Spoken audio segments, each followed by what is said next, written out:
അസ്സലാമു അലൈക്കും വറഹ്മത്തുള്ളാഹി വബറകാത്തു. സുന്നി വിദ്യാഭ്യാസ ബോർഡ് 5ാം തരത്തിലേക്ക് തയ്യാറാക്കപ്പെട്ട അഹ്കാമു തജ്വീദിന്റെയും വർക്ക് ബുക്കിന്റെയും 4ാമത്തെ ചാപ്റ്ററാണ് വായിക്കുന്നത്. അത്താഉൽ മജ്റൂറ വൽ മർബൂത്ത. എന്താണ് മജ്റൂറായ താ, എന്താണ് മർബൂത്തായ താ, ഇതിനെ കുറിച്ചാണ് പറയുന്നത്. മജ്റൂറായ താ എന്ന് പറഞ്ഞാൽ ബാത്തായിനാണ് മജ്റൂറായ താ എന്ന് പറയാം. ബാഇന്റെ രൂപത്തിൽ എഴുതുന്ന താ.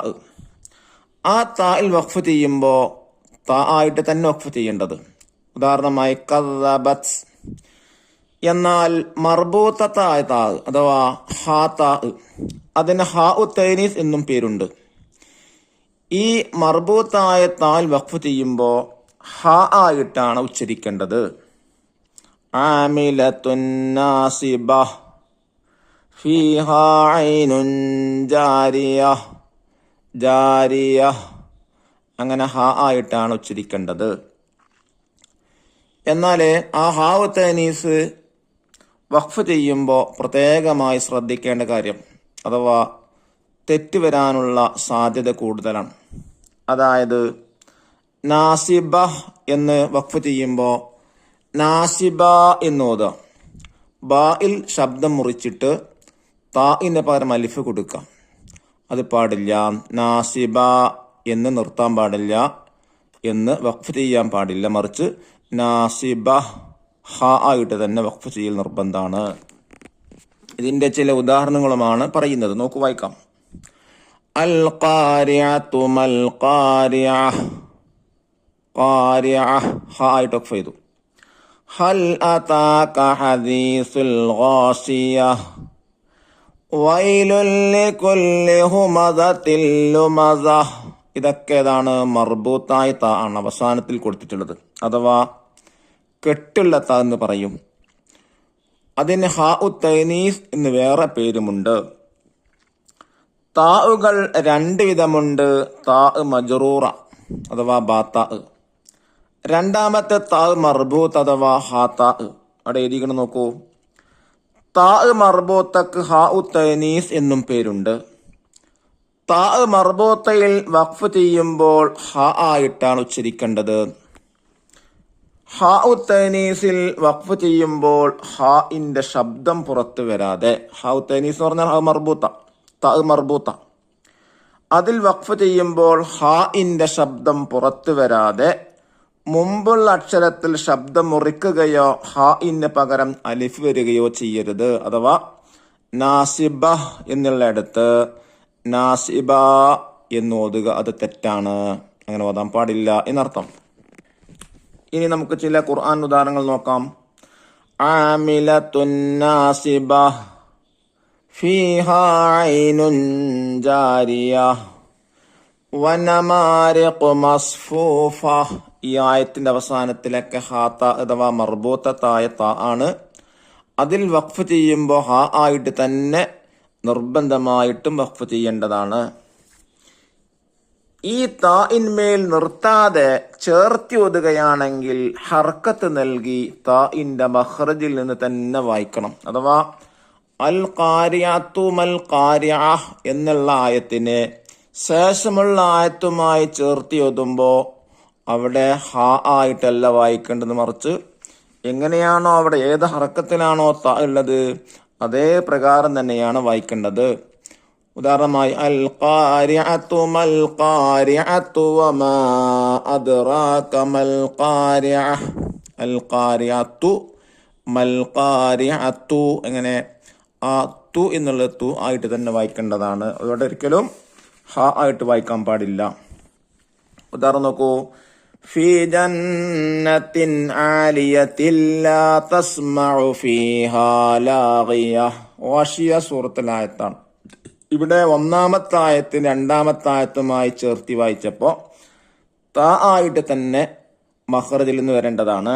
ഫീ ജന്നത്തിൻ ആലിയത്തിൻ ലാ തസ്മഉ ഫീഹാ ലാഗിയ വഅക്വാബും മൗളൂഅത്തുൻ വനമാരിഖു മസ്ഫൂഫ. ഗാശിയ സൂറത്തിലെ മറ്റായത്തുകൾ. വഅക്വാബും മൗളൂഅത്തുൻ, മൗളൂഅത്തുൻ ആയിട്ട് തന്നെ വായിക്കണം. റബ്ബനാ ആതിനാ ഫിദ്ദുനിയാ ഹസനതൻ വഫിൽ ആഖിറതി ഹസനതൻ വഖിനാ അദാബന്നാർ. ഇവിടെ ഹസനതൻ വ താഴെ തന്നെ വായിച്ചു. രണ്ട് സ്ഥലത്ത് ഹസനതൻ വ തായിട്ട് തന്നെ വായിക്കൽ നിർബന്ധമാണ്. വഖഫ് ചെയ്യുമ്പോൾ മാത്രമാണ് ഹ ആയിട്ട് ഉച്ചരിക്കേണ്ടത്. യാ അയ്യതുഹൻ നഫ്സുൽ മുത്മഇന്നതു ഇർജിഇ ഇലാ റബ്ബികി റാളിയതൻ മർളിയ. ഫജ്ർ സൂറത്തുൽ ആയത്താണ്. ഇവിടെ ഒന്നാമത്തെ കൂട്ടി വായിച്ചപ്പോ യാ അയ്യതുഹൻ നഫ്സുൽ മുത്മഇന്നതു ഇർജിഇ തു എന്ന് തന്നെ വായിക്കണം. അൽഹാഖത്തു മൽഹാഖ അൽഹാഖത്തു തായിട്ട് തന്നെ വായിക്കണം. വമാ അദ്റാക മൽഹാഖത്തു കദ്ദബത് സമൂദ് വആദും ബിൽ ഖാരിഅഹ. വമാ അദ്റാക മൽഹാഖത്തു കദ്ദബത് തായിട്ട് തന്നെ വായിച്ചു. ഫഅമ്മാ സമൂദ് ഫഅഹ്ലികൂ بالطاغية وأما عاد فأهلكوا بريح صرصر عاتية. സൂറത്തുൽ ഹഖയിലെ ആയത്തുകളാണ്. ചുരുക്കി പറഞ്ഞാൽ ഹാ മർബൂത്തയിൽ വഖഫ് ചെയ്യുമ്പോൾ ഹ ആയിട്ടാണ് വായിക്കേണ്ടത്. ചേർത്തി ഓതുകയാണെങ്കിൽ താ ആയിട്ട് തന്നെ മഖ്റജിൽ നിന്ന് വരേണ്ടതാണ്. താ ഉൽ മജ്റൂറയിൽ വഖഫ് ചെയ്യുമ്പോൾ താ ആയിട്ട് തന്നെ വഖഫ് ചെയ്യേണ്ടത്. ദഫ്തർ ത്വാലിബ് നോക്കി ദിരിബാത്തുകൾ ചെയ്യുക. തഖ്സീസ് നോക്കൂ. 1. നഖർ സൂറത്ത് റാദ് ഇബ്രാഹിം. റാദ് സൂറത്ത് ഇബ്രാഹിം സൂറത്തും 1 മുതൽ 33 വരെ ആയത്തുകൾ എന്ത് ചെയ്യുക? പാരായണം ചെയ്യാം. വനുമയ്യിജു താ അൽ മജ്റൂറ വൽ മർബൂത്ത്. അവിടെയുള്ള മർബൂത്തായ താവും മജ്റൂറാത്തായും വേർതിരിച്ച് മനസ്സിലാക്കാം. 2. നഹ്ഫുൽ സൂറത്ത് യാസീൻ 16 മുതൽ 20 വരെ കാണാതെ പഠിക്കുക. അതുപോലെ തന്നെ ഹദ്ദാദ് റാത്തീബ് എന്ത് ചെയ്യുക? കാണാതെ പഠിക്കുക. ഇനി നമുക്ക് തരീബാത്ത് വായിക്കാം. ഒന്നാമത്തെ ആക്ടിവിറ്റി എന്താ? നുജീബ് ഉത്തരം എഴുതാനാണ്. ചോദ്യം 1. താഉകൾ എത്ര വിധം? ഏതെല്ലാം?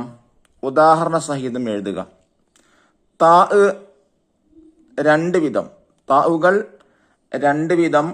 1 താ മജ്റൂറ, 2 താ മർബൂത്ത. ഉദാഹരണം അൽ ഖാരിഅതു മൽ ഖാരിഅഹ. മറ്റൊരു ഉദാഹരണം കദ്ദബത്. ചോദ്യം 2. അത്താഉൽ മർബൂത്തയിൽ എങ്ങനെയാണ് വഖഫ് ചെയ്യേണ്ടത്? ഉത്തരം ഹ ആയിട്ടാണ് ഉച്ചരിക്കേണ്ടത്. ചോദ്യം 3. അത്താഉൽ മർബൂത്തയുടെ മറ്റൊരു പേര് എഴുതുക. ഉത്തരം ഹ ഉത്തനീസ്. ചോദ്യം 4. ഹ ഉത്തനീസിൽ വഖഫ് ചെയ്യുമ്പോൾ ശ്രദ്ധിക്കേണ്ട കാര്യമെന്ത്? ഉത്തരം ഹാഇന്റെ ശബ്ദം പുറത്തു വരാതെ മുമ്പുള്ള അക്ഷരത്തിൽ ശബ്ദം മുറിക്കുകയോ ഹാഇന് പകരം അലിഫ് വരികയോ ചെയ്യരുത്. ഇനി 5ാമത്തെ ക്വസ്റ്റ്യൻ എന്താ? ഹാ ഉത്തനീസിനെ ചേർത്തി ഓതേണ്ടത് എങ്ങനെ? ഉത്തരം ഹർക്കത്ത് നൽകി താഇന്റെ മഖ്റജിൽ നിന്ന് തന്നെ വായിക്കണം. ഇനി 2ാമത്തെ ആക്ടിവിറ്റി തഖ്സീസാണ്. 1. നഖർ സൂറത്ത് റാദ് ഇബ്രാഹിം 1 മുതൽ 33 വരെ ആയത്തുകൾ നോക്കിയിട്ട് വനുമയ്യിജു താ അൽ മജ്റൂറ വൽ മർബൂത്ത, അതിലുള്ള മജ്റൂറായ താഉ മർബൂത്തായ താഉ തമ്മിൽ വേർതിരിക്കാനാണ്. സമറാത്ത്, ലആയാത്ത്, മുതജാവിറാത്ത്, ജന്നാത്ത്, ഖലത്ത്, അൽമസുലാത്ത്, മുഅഖിബാത്ത്, അല്ലുലുമാത്ത്. ഇതൊക്കെ ഏതാണ്? താഇൽ മജ്റൂറയാണ്. ഇനി താ മർബൂത്തിന്റെ ഉദാഹരണങ്ങളാണ്. അൽ ഹസന, ആയ, അൽ ലഅന, ബിൽ ഹയാ, അൽ ജന്ന, ദുർരിയ, അൽ ഹയാ, അൽ ആഖിറ. അല്ലാഹു തആല തജ്വീദിനനുസരിച്ച് പാരായണം ചെയ്യാൻ മുതിർന്നവർക്കും കുട്ടികൾക്കുമെല്ലാം തൗഫീഖ് നൽകി അനുഗ്രഹിക്കട്ടെ. അസ്സലാമു അലൈക്കും വറഹ്മത്തുള്ളാഹി വബറകാതുഹു.